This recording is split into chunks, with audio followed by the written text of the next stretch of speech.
Good morning, students. Today we are going to discuss the answer key of test series 6 for capsule syllabus.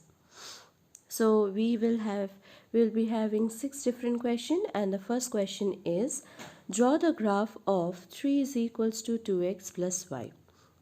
Now we can draw this graph using 2 points or 3 points, or we can draw a line using 2 points or 3 points. Here I have used using 3 points. So the given equation is 3 is equals to 2x plus y. Here we can subject either one of the variable. So let us subject y, which will be easier to subject. So 3 minus 2x.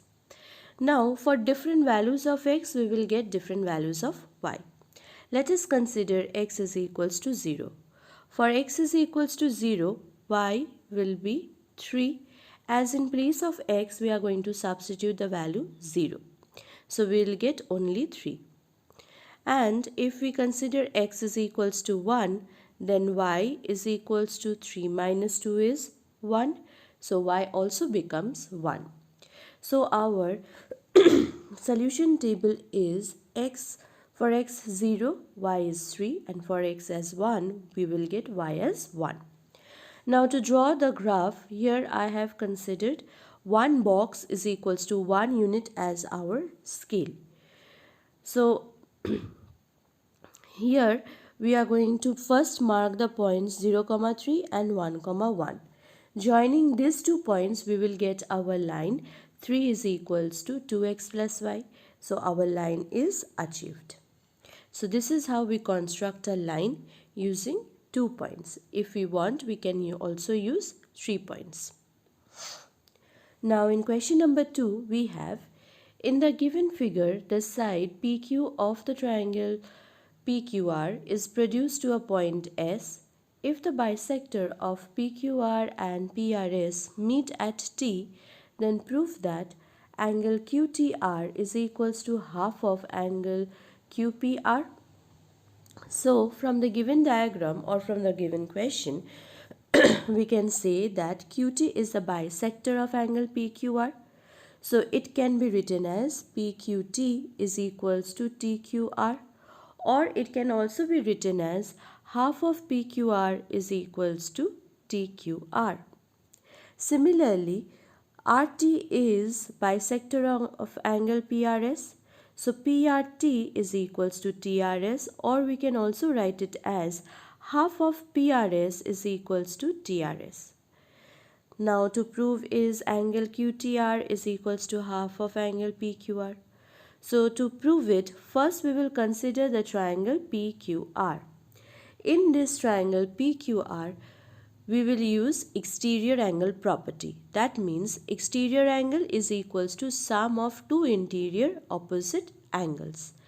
So in the triangle PQR, the exterior angle is PRS and it is equals to sum of PQR plus QPR. Now in this equation, in this property that we have used, we are going to divide it by 2. So we will get half of PRS is equals to half of PQR plus half of QPR. So from given, we can say that half of PRS is TRS and half of PQR is TQR. And half of QPR is nothing but half of QPR. So we will write it as it is. So it becomes our first relation. Then in triangle QTR, that is this part of the triangle, here also we are going to use the exterior angle property. The exterior angle is TRS, so it can be written as angle TQR plus angle QTR.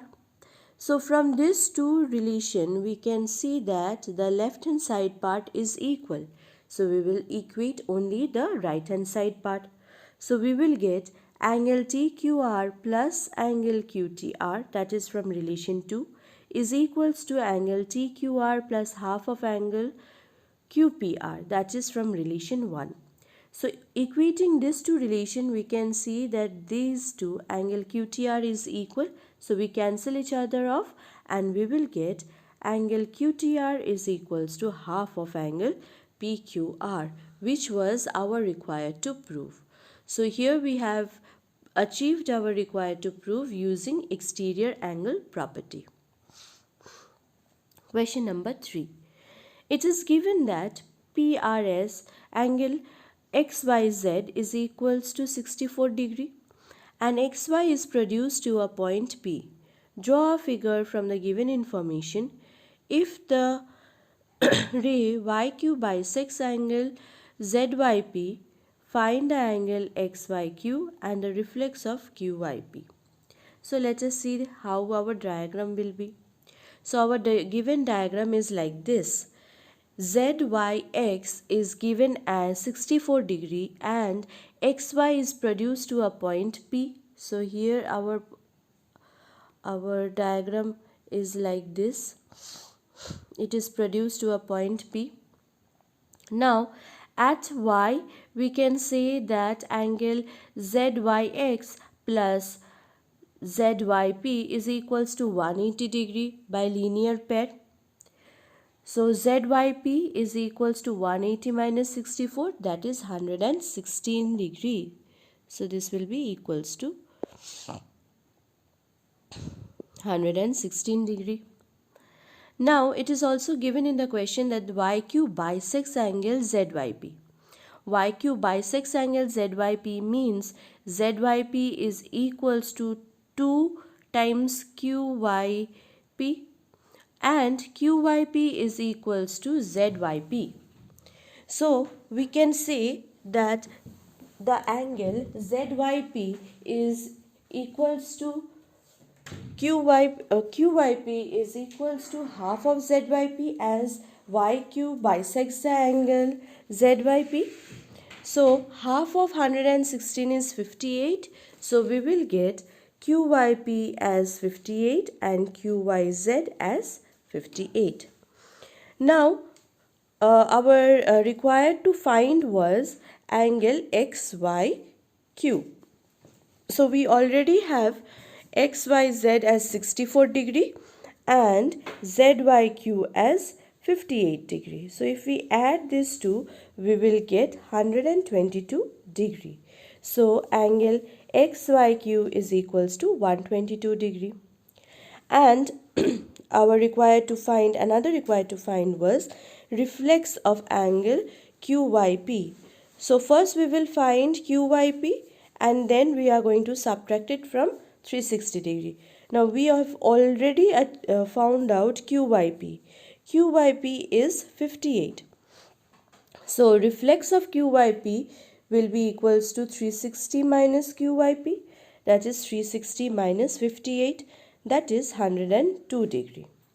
So our XYQ is equals to 122 degree and reflex of QYP is equals to 302 degree. Now question number 4. In two figures, two sides AB and BC and the medium AN of one triangle ABC are respectively equal to the side PQ and QR and the median PN. We need to show two different types of congruency. So first, from the given AB is equals to PQ, BC is equals to QR and AN is equals to PN. Required to prove was these two things. Triangle ABM is congruent to triangle PQN, and this is number 1, and number 2 is triangle ABC is congruent to triangle PQR. So let us see how to prove it. So first, to prove triangle ABM and triangle PQN as congruent, we will consider these two triangles, and from these two triangles we can say BM is equals to QN. As it is given BC is equals to QR, so half of BC is BM and half of QR is equals to QN. And second point is AB is equals to PQ, that is already given. AM is equals to PN, the medians are equal, that is also given. So by triple S congruency rule, we can say that the triangle ABM is congruent to triangle PQN. And from this, we can say that the angle ABM and PQN are equal, as they are equal by CPCT, that is corresponding part of congruent triangle, which we will need in our second part of congruency proof. So our first part of the congruency proof is achieved.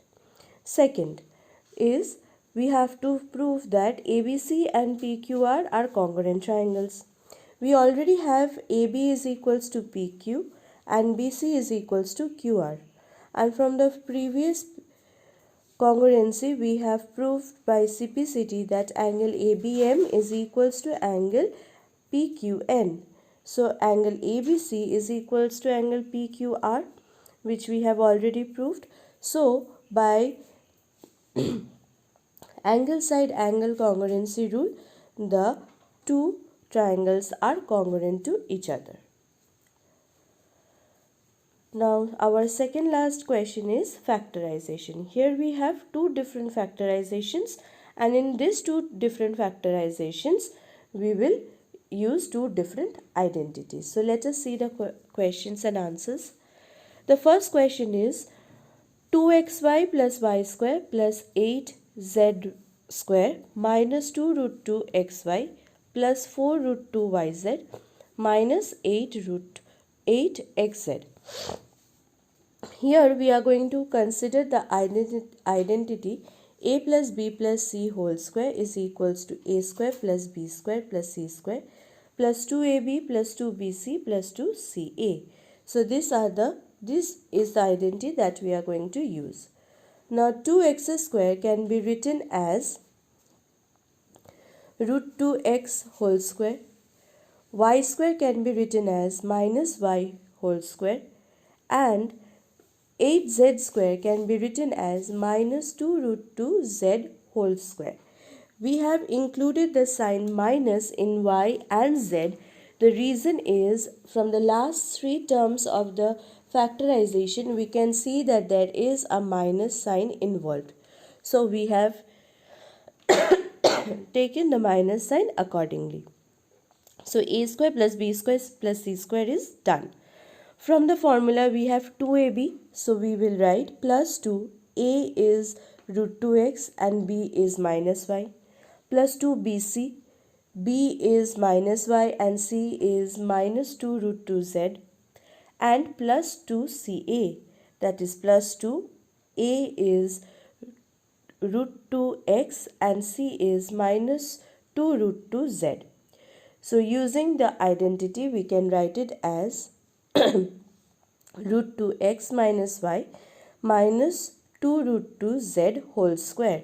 And since it is a same term repeating 2y, so we can write it in this fashion as well. Subpart 2. Here we have the factorization of 27p cube minus 1 by 216 minus 9 by 2p square plus 1 by 4p. Here we are going to use the identity a minus b whole cube, which will be a cube minus b cube minus 3ab into a minus b. Now 27 can be, we know that 27 can be written as 3 cube. So 27p can be written, p cube can be written as 3p whole cube. And 216 is cube of 6. So 1 by 216 can be written as 1 by 6 whole cube. Minus 3 into, from the formula a is 3b, b is 1 by 6, and a minus b is written as 3p minus 1 by 6. So this full statement is equals to a minus b whole cube. So equals to 3p minus 1 by p whole cube. And we can write this in multiplication of 3p minus 1 by 6 in 3 times. So 3p minus 1 by 6 into 3p minus 1 by 6 into 3p minus 1 by 6. So these are the two factorization that we have done. And the last question is to plot the 4 points that is given. Here we will consider minus 3 by 7 as A, minus 1 minus 3 as B, 2 minus 3 as C, and 0 minus 3.5 as D.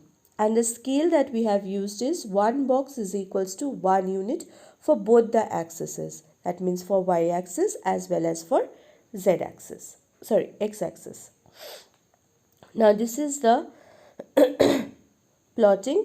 You can see minus 3 comma 7 is marked as A, minus 1 comma minus 3 is marked as B, 2 comma minus 3 is marked as D, C, and 0 comma minus 3.5 which is on the axis, rather which is on the y dash axis, is marked as D. So these are the plotting of 4 points. I hope this tutorial of the test series 6 is helpful for you. Thank you.